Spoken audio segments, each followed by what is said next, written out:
ఈ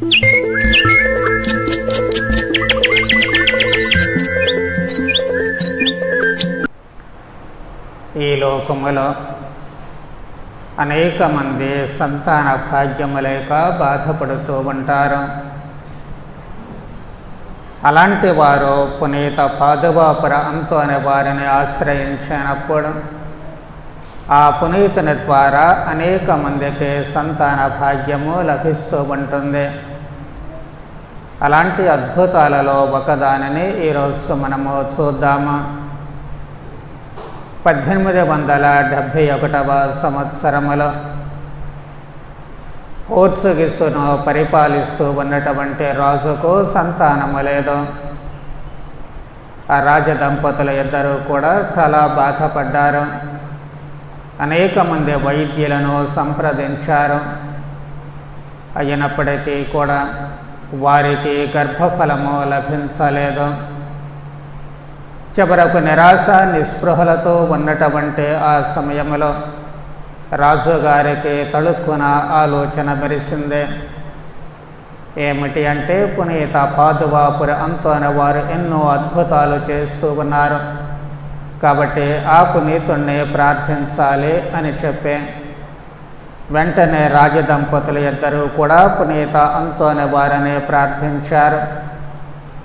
ప్రార్థించడమే కాకుండా ఒక చక్కటి మ్రొక్కుబడిని కూడా మ్రొక్కుకుంటూ ఉన్నారు. అది ఏమిటి అంటే, తమకు బిడ్డ జన్మించినట్లయితే ఆ బిడ్డ ఎంత బరువు ఉంటే అంత బరువుతో బాలయేసు వెండి స్వరూపాన్ని చేయించి బహూకరిస్తాము అని చెప్పి మ్రొక్కుకున్నారు. దేవుడు వారి మొరను ఆలకించారు. అంతు అనే వారి మధ్యస్థ ప్రార్థనా సహాయము ద్వారా దేవుడు వారికి చక్కటి బిడ్డను ప్రసాదించారు. ఆ రాజదంపతుల సంతోషానికి అవధులు లేకుండా పోతూ ఉంది. తాము మ్రొక్కుబడి చెల్లించే నాటికి ఆ బాలుడు ఎంత బరువున్నాడో అంత బరువు కలిగినటువంటి వెండితో బాలయేసు స్వరూపాన్ని తయారు చేయించారు. స్వరూపాన్ని చేయించిన తర్వాత రాజుగారికి మరొక భయం పట్టుకుంది. అదేమిటి అంటే, ఆ రోజుల్లో ఈ మత విద్వేషాలు అక్కడ ఉంటూ ఉన్నాయి. అంటే మత ఘర్షణలు పోర్చుగీసులో ఉన్నాయి. తాను ఎంత రాజు అయినప్పటికీ దేవాలయంలో ఉంచినప్పుడు తాను ఎప్పుడూ కాపలా ఉంచరు కాబట్టి ఎప్పుడు ఏం జరుగుతుంది అనేటువంటిది తెలియదు. అది వేరే వాళ్ళ చేతుల్లోకి వెళ్ళి అపవిత్రం కావడం ఆయనకు నచ్చలేదు. ఏం జరుగుతుందో అనేటువంటి భయము చేత ఏం చెయ్యాలో అన్నటువంటిది ఆయనకు పాలుపోలేదు. చాలా విచారముతో కొద్ది రోజులు గడిపిన తర్వాత చివరకు ఒక చక్కటి ఆలోచన వచ్చింది. వెంటనే ఏమిటి ఆ ఆలోచన అంటే, పాపు గారికి దానిని ఇవ్వాలి అని. వెంటనే రోములో ఉన్నటువంటి అప్పటి 9వ భక్తినాథ పాపు గారి దగ్గరకు వెళ్ళి జరిగినటువంటి విషయాన్ని, తనకున్నటువంటి భయాన్ని వివరించి పాపు గారికి దాన్ని బహూకరిస్తూ ఉన్నారు. అప్పుడే పాదువా నగరంలో ఫాదర్ వలంటైన్ గారు పునీత అంతు అనే వారి పేరట ఒక నూతన దేవాలయాన్ని నిర్మించారు. పాపుగారు వెంటనే ఆ ఫాదర్ గారిని పిలిపించి రాజుగారు చెప్పినటువంటి ఆ విషయాన్ని ఆయనకు తెలియచేసి, ఇదిగో ఈ బాలయేసు స్వరూపాన్ని ఆ దేవాలయంలోనే భద్రపరచండి అని చెప్పి ఆజ్ఞాపిస్తూ ఉన్నారు. ఫాదర్ వలంటైన్ గారు ఆ బాలయేసు స్వరూపాన్ని తీసుకుని వెళ్ళి పాదువాలో ఉన్నటువంటి పునీత అంతు అనే వారి దేవాలయంలో భద్రపరిచారు. నాటి నుంచి నేటికి కూడా ఆ దేవాలయంలో ఆ స్వరూపము భద్రముగా ఉంది. ఎవరైనా సరే పాదువా వెళ్ళినప్పుడు అక్కడ ఈ స్వరూపాన్ని మనము చూడవచ్చు. మరి దేవుడు అలా పునీత అంతు అనే వారి మధ్యస్థ ప్రార్థన ద్వారా ఆ రాజదంపతులకు అక్కడ ఒక సంతాన భాగ్యాన్ని అనుగ్రహిస్తూ ఉన్నారు. దీని ద్వారా మనకు అర్థమయ్యేటువంటి విషయము లేక తెలుసుకోవాల్సినటువంటిది ఏమిటి అంటే, ఎవరైనా సరే చిత్తశుద్ధితో భగవంతుడిని ప్రార్థించినప్పుడు, ఎవరైనా సరే మంచి మనస్సుతో పునీతుల ద్వారా దేవుడిని ప్రార్థన చేస్తే దేవుడు ఖచ్చితంగా వారి మొరను ఆలకిస్తూ ఉంటారు. ఏ విధముగా వచ్చారు అన్నటువంటిది దేవుడికి ముఖ్యం కాదు. నీవు పునీతుల ద్వారా వచ్చావా, సొంతగా వచ్చావా, లేకపోతే భయపడి వచ్చావా, ఏ దారి లేక వచ్చావా అన్నటువంటిది దేవుడు పట్టించుకోరు.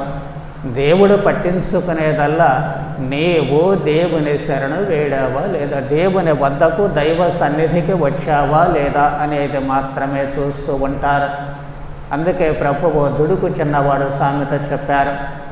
ఇంటి నుంచి వెళ్ళిపోయినటువంటి ఆ చిన్న కుమారుడు తాను వివిధ రకాలైనటువంటి నీచ జీవితాన్ని జీవించి ఆస్తిపాస్తులు పోగొట్టుకున్నప్పటికీ తిరిగి వచ్చినప్పుడు ఆ తండ్రి ఆ కుమారుని ఒక్క మాట కూడా మాట్లాడనివ్వలేదు.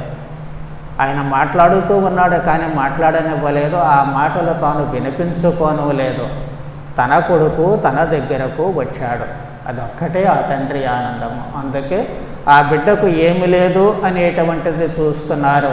ఆ బిడ్డకు అవసరమైనటువంటివన్నీ కూడా మరుక్షణంలోనే ఏర్పాటు చేయమని తన సేవకులను పిలిచి ఆజ్ఞాపిస్తూ ఉన్నాడు.